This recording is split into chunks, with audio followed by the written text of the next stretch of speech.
మండలం శ్రీ శ్రీ శ్రీ వీరాంజనేయ స్వామి జయంతి ఉత్సవాలు అంగరంగ వైభవంగా నిర్వహించడం జరిగింది. వైఎస్ఆర్ కడప జిల్లా ఒంటిమిట మండలం కడప చెన్నై నేషనల్ హైవే మీదుగా శ్రీ శ్రీ వీరాంజనేయ స్వామి జయంతి ఉత్సవాలు వేడుకలు ఒంటిమిట మండలంలోని మంటపంపల్లి వద్ద పురాతన శ్రీ వీరాంజనేయ స్వామి ఉత్సవాలు అంగరంగ వైభవంగా జరుగుతున్నాయి.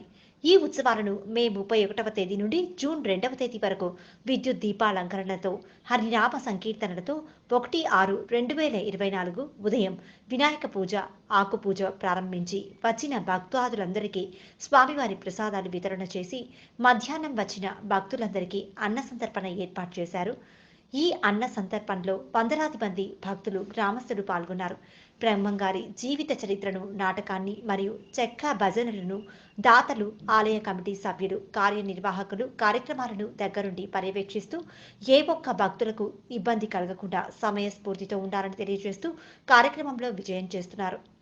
ఆలయ ధర్మకర్త ముమ్మడి సుధాకర్ రెడ్డి మరియు నల్లగొండ యుద్ధారెడ్డి పాత్రికేయులతో మాట్లాడుతూ హైవే మీద వెలసియున్న శ్రీ వీరాంజనేయ స్వామి అభయ వీరాంజనేయ స్వామిగా, భక్తులకు మొక్కులో తీర్చే స్వామిగా మరియు ఆపదలు వెన్నంటి ఉండి కాపాడే అభయాంజనేయ స్వామిగా, హైవే మీద పోయి వారికి రక్షణ ఆంజనేయ స్వామిగా పిలువబడుతూ నమ్మికొల్చిన ప్రతి ఒక్క భక్తుని కోరికను తీరుస్తున్న శ్రీ శ్రీ శ్రీ వీరాంజనేయ స్వామి జయంతి ఉత్సవాలను జరిపించడం మా తల్లిదండ్రుల పుణ్యమో లేక పూర్వజన్మ సుకృతమో మేము కమిటీ సభ్యులుగా నిలబడి ఆంజనేయ స్వామి ఉత్సవములను విజయవంతంగా జరుపుటకు మాకు శక్తిని ప్రసాదించిన ఆంజనేయ స్వామికి శిరస్సు వంచి నమస్కరించుకుంటున్నామని తెలిపారు.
పెట్టుకున్నాను.